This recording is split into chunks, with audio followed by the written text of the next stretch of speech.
In late 1941, during the Battle of Moscow, German intelligence couldn't believe reports of entire Soviet divisions appearing overnight. Using hidden rail lines and immense logistics coordination, the Red Army moved troops from Siberia faster than the Wehrmacht thought possible, turning the tide at the gates of Moscow. The Blackout Trains, November 16, 1941. Konachikovo Junction, Moscow Little Ring Railway. The night breathes steam. Frost blooms on the coupler jaws and brake hoses, turning iron white under blackout lanterns with hooded eyes. A Class E010 locomotive, an old workhorse the crew's nickname Eshka, huffs against the bitter air, safety valves feathering in quiet whispers as if the engine itself fears to wake the city.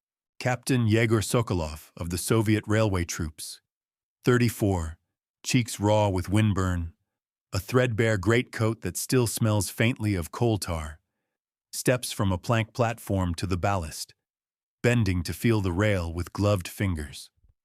There is life here, the faint shiver of a distant freight clattering in. He lifts his head, listening. You hear it too, a layered rumble far off and rolling nearer, like surf under ice. On the signal gantry, a semaphore flickers once, twice, then all lights die. A woman's voice in the dark, crisp as snapping wire, carries from the dispatcher's booth. Skrytaya Posadka, hidden loading. That's Yelena Pavlova, night dispatcher, hair pinned under a wool cap, hands quick on the key as she taps out code to the yards at Perovo and Lublino. Under netting strung with pine boughs, under roofs daubed in uneven gray, everything moves. The Moscow Little Ring Railway, Maloy Koltso, is awake, lifting freight cars and men, tanks and fuel, ammunition and winter camouflage along the curve of the sleeping capital. The inbound train ghosts into the junction with tender first discretion. The engine stack is collared to smother sparks. Canvas wraps its lamps. Boxcars, Teplushki, the stove-heated troop wagons, roll past with tiny rectangles of breath fog glinting at the cracks. A flat car groans under the weight of a T-34 dusted white with hoarfrost. Its turret is locked at 12 o'clock, barrel tipped with a rubber cap. The engineer eases the cut until a hand signal stops him. Sokolov watches the brake shoes bite, hears the chain of clanking slack, smells hot iron cooling. He checks his pocket watch, OR142, then taps the leather notebook where today's page is ruled not with times but windows.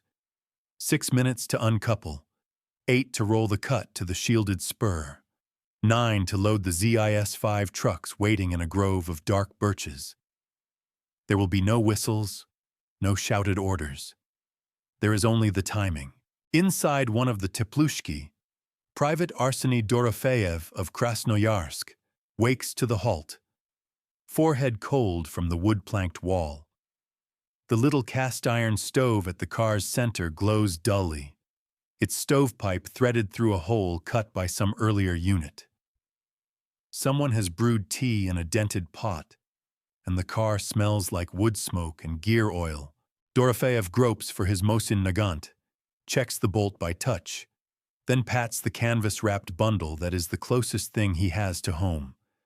A felt pair of Valenki, rolled blanket, and a letter from his mother, long read and folded along new seams. He is Siberian, and he recognizes this cold as an old friend. What shocks him is the speed. 2 days ago, the train barreled out of Novosibirsk. Last night, they rattled through the darkness past deep stations whose names he could not see. Now the wall of the car cracks open and night pours in. A corporal's whisper, "Vikod," quickly and quietly. They trod down ramps in dim red beam light. The yard is draped in camouflage netting, the lamps hooded like monks. Beyond, the city breathes under a thin wind and the distant thud of guns. You walk Dorofeyev's path across shivering ballast and into a row of idling trucks with hay bale seats.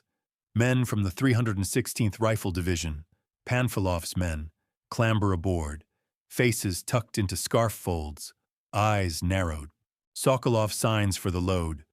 2 rifle companies, a mortar platoon, 8 crates of PPSH-41 submachine guns that smell of cosmoline, and slaps the truck's side panel twice. The driver gives the faintest nod and eases off. No headlights, no horn, coughing exhaust into rhyme. The locomotive back pumps steam, couplers kiss, and another section of the train sighs forward, a rhythm practiced to the second. Beside the track, Pavlova's telegraph key tickers orders. Yaroslavsky station releases an eastbound freight at 0220. Kazansky is holding a troop special in a covered siding until this movement clears. The MAL ring will shuttle boxcars to the southwestern sectors by 0310. She does not look at the clock. She listens, head canted, to the way rails sing when a heavy cut is on them, the way the engine breath hitches under a grade. She has learned the night by sound. From the main building, a staff runner pads out with a sheet clipped to a board. For Captain Sokolov, Stavka has adjusted. The train you wait for, the one with the ski battalion and the Guards Mortar Company, arrives 13 minutes earlier than scheduled. He nudges the brim of his cap and murmurs a number to himself, reshuffling windows. They will blind the signal at the stretch through Konachikovo, cut the inbound to 6 cars, and bleed it off under the trestle. To the west, beyond the city's edge, the Volokolamsk road gutters with wind-blown snow. Out there, the Wehrmacht presses in with cold engines and the belief that Moscow is breaking. On a platform masked with spruce boughs, a small hunched man in a leather coat stamps his boots and rubs his hands together while a guard peers into his papers under a slitted lamp. The guard's face goes still. He salutes. The newcomer, Major General Ivan Panfilov himself, steps into the lee of a freight house where his regimental officers wait in a knot. Colonel Ivan Kaprov of the 1075th, others with frost on their eyebrows, a courier's satchel bulged by thin paper. The general's voice is low and flint-hard. "We move in parts," he says. No one is to linger. Each company goes straight from the truck to a line of foxholes marked by a sapper's twig. Hold to the last man? No. Hold until the hour comes down the telephone. He looks at Sokolov's face for a moment and adds, gentler, "We don't break the line if we break the schedule." On the maintenance track, mechanics in quilted jackets, their sleeves shiny with oil, swing a crate open to reveal the steel ribs of Katyusha rails, launch frames for the M13 rockets. The frames are painted in shattered patterns, snow brushed into their seams. 2 ZIS-6 trucks back under them with a cough and a hiss, engines dulled by blankets on the grills. A master sergeant from a Guards Mortar Regiment signs with a pencil stub. His men will be ghosts until the moment they are not. When they speak, it will be in rockets. Closer to the city's heart, at Kursky and Yaroslavsky and Savyolovsky stations, the ring's tendons knot and unspool. Entire cuts of flat cars vanish under roofs disguised as lumber stacks. A tank crew leans into pry bars to release travel locks. An armor sergeant climbs onto a KV-1, boots clanging on the deck, and puts his ear to the glacis as if the tank can be woken by whispers. "You keep her warm," he tells the driver. "She'll watch over us if you don't betray her." Oil stinks.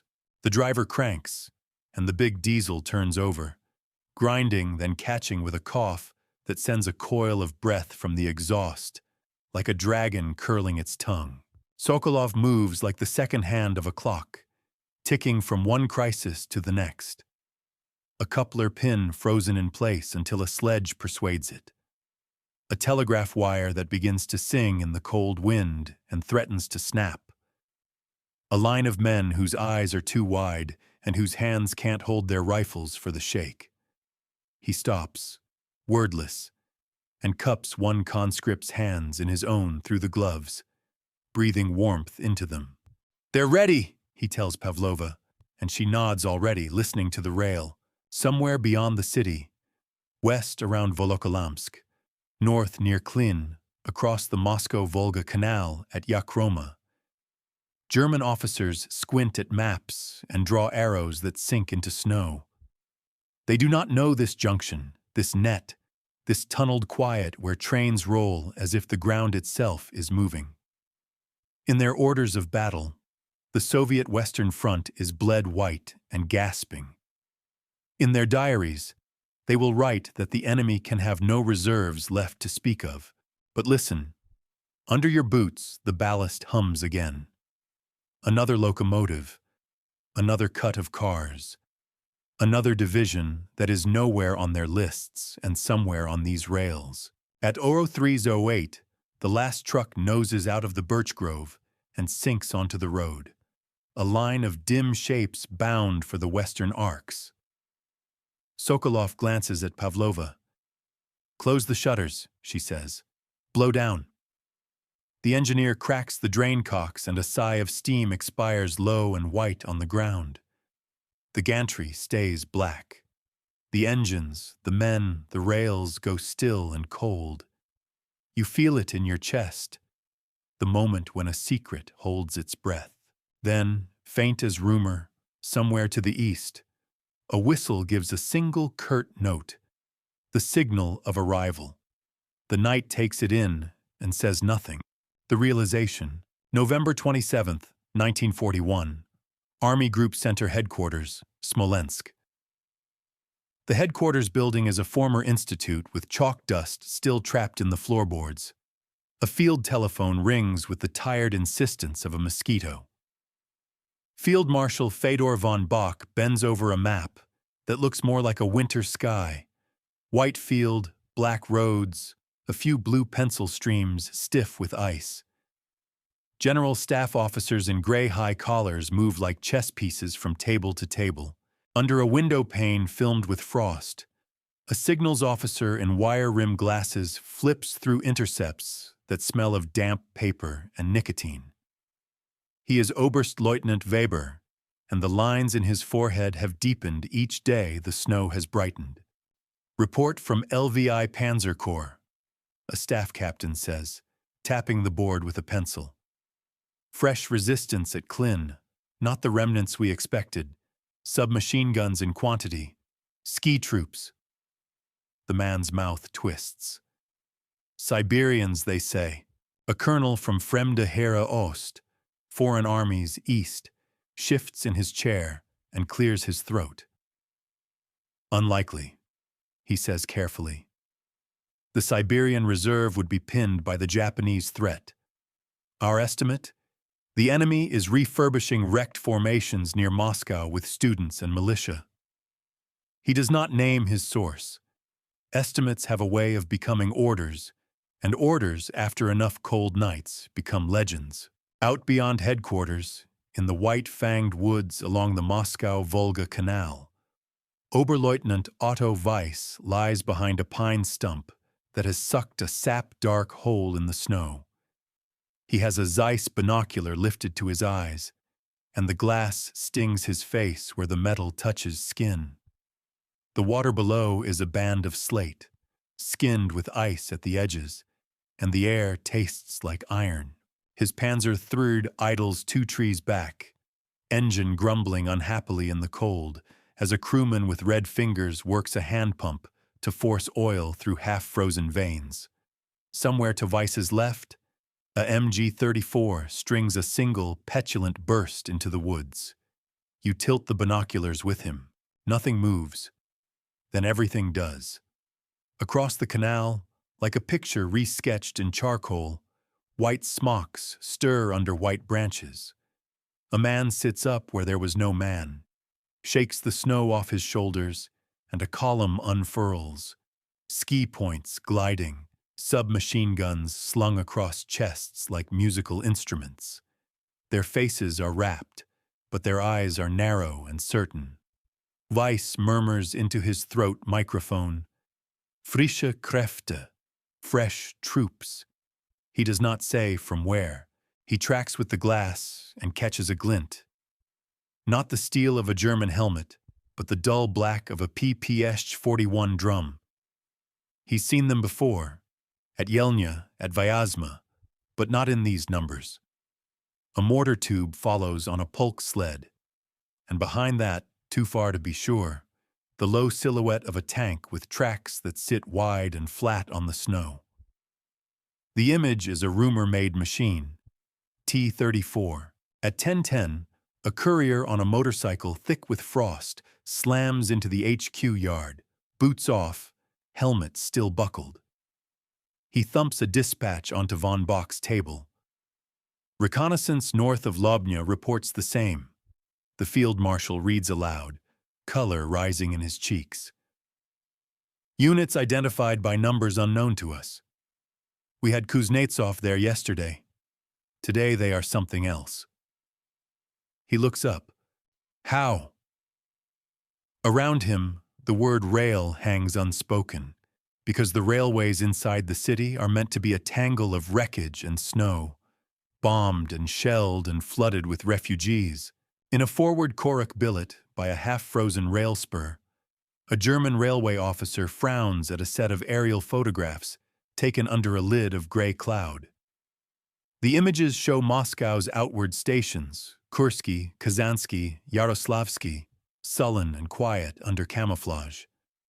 But the city's margin, where freight yards meet picket-fenced dachas and long shadows, has blurred places, ghost rectangles that suggest roofed sidings where there should be nothing but allotment gardens.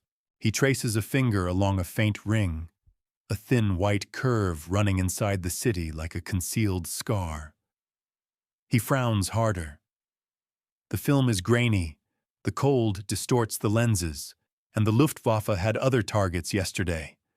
Road columns, bridges, the bridgehead at Narofominsk. He stamps his feet and tells himself not to see what he sees. Weiss's company meets the new arrivals before lunch. Snow jumps under their boots as they break from the canal bank and cut west in a scythe, the line bending around his lead Panzer III. The first salvo of Katyusha rockets screams in as a whole, 40 voices at once, dragging tails of smoke that the wind shreds into ragged scarves. The ground thuds and shifts. Weiss's driver curses as the tank's nose dips into a hole he swears wasn't there an instant ago. "Engage!" Weiss snaps. The gunner wipes a glove across the sight and squeezes. Against his periscope, Weiss sees white smocks vanish like thrown flour, and others take their place. A man in a padded jacket steps onto the road in full view and raises a flare pistol, unhurried, to call a mortar strike into the forest where Weiss's second tank waits. They're new, Weiss thinks. Not raw, new, and the distinction chills him deeper than the wind. At Smolensk, officers squint at Halder's diary entries, at strength tables, at paper that does not reflect the ice in men's boots. A young major says it aloud. They're moving them at night. A colonel laughs through his nose. On what? He asks. On hopes and sledges? The major doesn't smile. He has seen trains vanish into cities before. On the ring, he says under his breath. On a ring we did not put on our maps. Von Bock sends the message upward to OKH at Zosen. The enemy is making good losses with reserves whose provenance we cannot prove. In the margin, the staff captain who will deliver this to a radio truck adds a note in pencil, too small for the file. No smoke by day, troop columns at night. He writes it because he smells it as he cycles back through Smolensk's side streets. A whiff of coal and hot iron carried on a northeasterly wind after midnight. Too clean and too rhythmic to belong to domestic stoves. The smell has moved these past nights. like a river under snow. By evening, Weiss's battalion has pulled back 1,000 meters to a line where the ground stiffens under their boots. The retreat is orderly, but it is a retreat. Men stare at their hands and wonder when they began to miss the ache of mud. The cold is an education. Gun oil gums, starters drag, batteries fail, skin sticks to steel. Opposite, the enemy fights as if this is not the enemy of October. They have snow capes that fit. They have skates lashed to boots, the old peasant trick. They have felt boots that refuse to slip. They have submachine guns low and ready, like scythes. It does not feel like the same war. In a half-dug command post near Istra, a Soviet officer wrapped in a cloak leans toward a field telephone with a hand over the mouthpiece to keep his breath from freezing in the horn. The voice at the other end is tight with exhaustion and triumph. The last train crossed at 0310, it says. All present. The officer jots nothing. He simply closes his eyes and nods. When he opens them, he tells his aide to send thanks to NKPS, to the railway troops, to the men who walk along the rails with hammers and wedges and a bag of spikes, who keep the iron humming like a low song through the dark. The aide thinks this is ceremony. It is not. It is tactics. Back in Smolensk, Weber, the signals officer, stacks the day's intercepts and draws a line under them with a ruler. He writes one sentence to his superior. Enemy demonstrates unexpectedly rapid lateral movement in depth. In the margin he adds, smaller. Night trains, unconfirmed. He will circle it later and tell himself he is too tired for fairy tales. But in the guardroom, a corporal who grew up near Moscow lifts his head at the changing of the watch and smiles without humor. You can hear it when the wind is right, he says, a ringing like when a glass sings, ghost trains. Out at the canal, Weiss lies awake in a nest of 2 blankets and a thawed anger. He watches the sky for the flat, dark lozenge of a Soviet bomber and sees nothing. The cold eats reflection, but he hears something. Toward morning, when the wind swings, a deep, patient heartbeat that is not his own, rails singing, the counterstroke. December 5, 1941, Western Front headquarters near Golitsino, west of Moscow.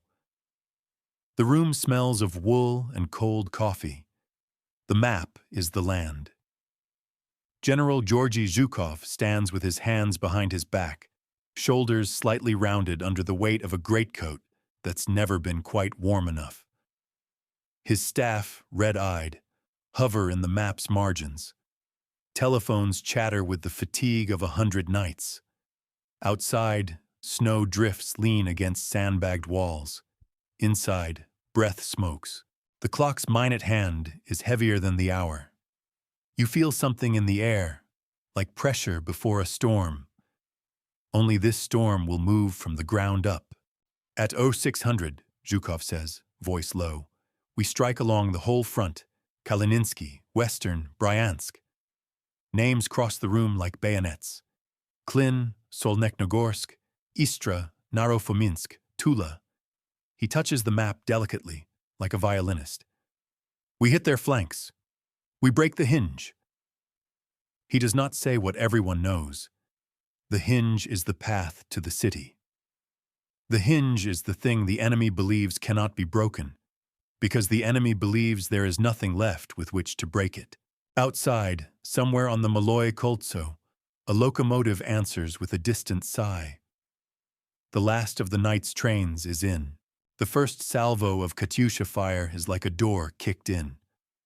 Dawn is a tarnished coin slipping up the edge of the world when the Guards' mortar regiments, rails and rockets whose names no one yet knows to fear, pull the lanyards. 40 pipes cough and scream, the sound tearing along the frozen treetops, and then the world ahead shatters in a progression of flat, sledgehammer thuds. Snow leaps like dust, Frozen ground throws clods. Men on both sides clamp their jaws so their teeth won't meet violently.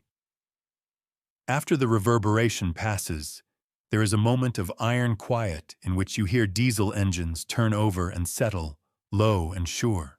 On the Klin approaches, a T-34 platoon fans out, hulls capped with snow combed from fir branches.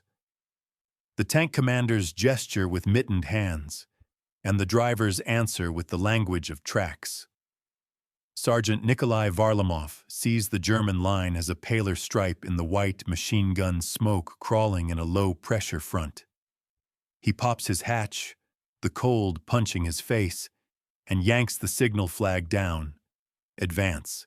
His driver Kostya laughs once, short and sharp, and the tank noses forward, clutch scratching on ice, then catching with the growl of a cat hooking its claws. Infantry in white cloaks keep pace, PPS drums riding their hips, their breath smearing their faces. The first German gun wakes in a hedge of pine. Pak 36, the old 37mm that so often writes its own epitaph against the sloped face of a T-34. A gunner whistles as he introduces himself to fate. The round slaps the tank's glacis, a sharp, insulting knock. Varlamov pats the armor plate like a horse and tells Kostya to give them more. The gun crew, efficient even in alarm, swing the breech open for another round, hands sticking to metal. The second shot goes wide as Katyusha smoke drifts down and turns sightlines into dreams. The platoon's return fire comes as if from somewhere already decided. Cracks, clangs, an explosion that lifts the gun and sets it down wrong. Wheels yawed, shield twisted like a brittle leaf. The line wavers. By Istra, ski battalions knife through forests where German sentries stamp their feet and curse the lack of proper mittens. Between trunks, the white-cloaked soldiers appear and vanish, rifles tucked under arms, skis hissing like snakes. A squad bumps into a farmyard where a haystack smokes from a shell. They swirl around it, two men detaching to kick down a door and flush a machine gun crew that's tried to warm itself by burning the farmers' chairs. In 30 seconds, all the chairs and the gun are gone, and the stove door is open again with a kettle on, as if someone has remembered how to be human for exactly as long as water takes to heat.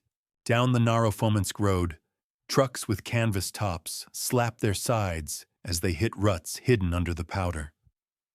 On one tailboard, Dorofeyev of Krasnoyarsk laughs around chattering teeth as he cocks the PPSH he was handed when the boxcar door rolled back. The drum clicks into place with the sound of a lid being closed. His squad leader, who hasn't slept since Vyazma, shows his teeth, half grin, half snarl. "Remember your boots," he says. "You stand, you're alive." They spill from the truck and into footprints already cut by the company that took the first yard of ground an hour ago. The dawn is a film of weak light over a bled palette. White, black, the dull brown of men. Then colors bloom where people live. Red shawls glimpsed in a window. The blue hand-painted name of a shop. A green door blown inward. German lines stiffen and flex. Orders ripple. Rückzug geordnet. Withdraw in order. Oberleutnant Weiss, who lay awake with rails in his ears, mounts his Panzer III and feels an odd relief that the waiting is over. The counterattack has a personality. Confident, bitterly competent in the cold, unwilling to rush what can be done by pressure. He turns to cover a road bend where a stand of birch shines like bones. The first Soviet infantry he sees come at a trot. Heads low, a mortar team pivoting like a carousel to plant their baseplate in snow. He could be watching a drill. The mortar coughs, a round arcs, and his world shrinks to what is inside the scope. He fires. A trooper collapses like a marionette with cut strings. Another steps over him without breaking stride. long minutes stretch like wire. He thinks of maps with lines that refuse to move. He thinks of trains that move even when the maps do not. By noon, voices on the German command net sound older than the men who own them. Requests become reports, become warnings. There are Russians where there were none at dawn. There are tanks in the woods where tanks do not go. There is a feeling under boots, as if the ground itself is working, rolling, conveying. The word rings appears in a message from a railway unit that has lost a section of track and found, to its astonishment, that enemy trains have been passing not on the obvious routes, but on hidden ones that cut the city in a secret arc. Rings, says the officer again, blankly. And then there is only static. Late afternoon slants thin light between trunks.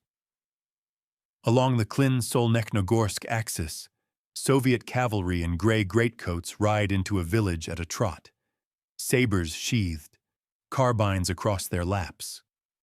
This is not the cavalry of paintings, but the cavalry of patrols and winter paths. Behind them, a line of Studebaker trucks will come in 1942. For now, it is ZIS-5s and horses and men. They flow through like water, finding its own level. A woman steps out with a kettle and pours tea into tin cups, as if this is eternity. A boy laughs once and holds his hands to a tank's warm exhaust. A mile to the west, Weiss listens to the voice on his net tell him to fall back to a line behind the village church, where the steeple leans like a man with too much to say. He repeats the order, his voice steady, and then switches off the set for a single breath. He looks past the periscope to the world itself. In the same breath, he knows three true things at once and hates each for its honesty.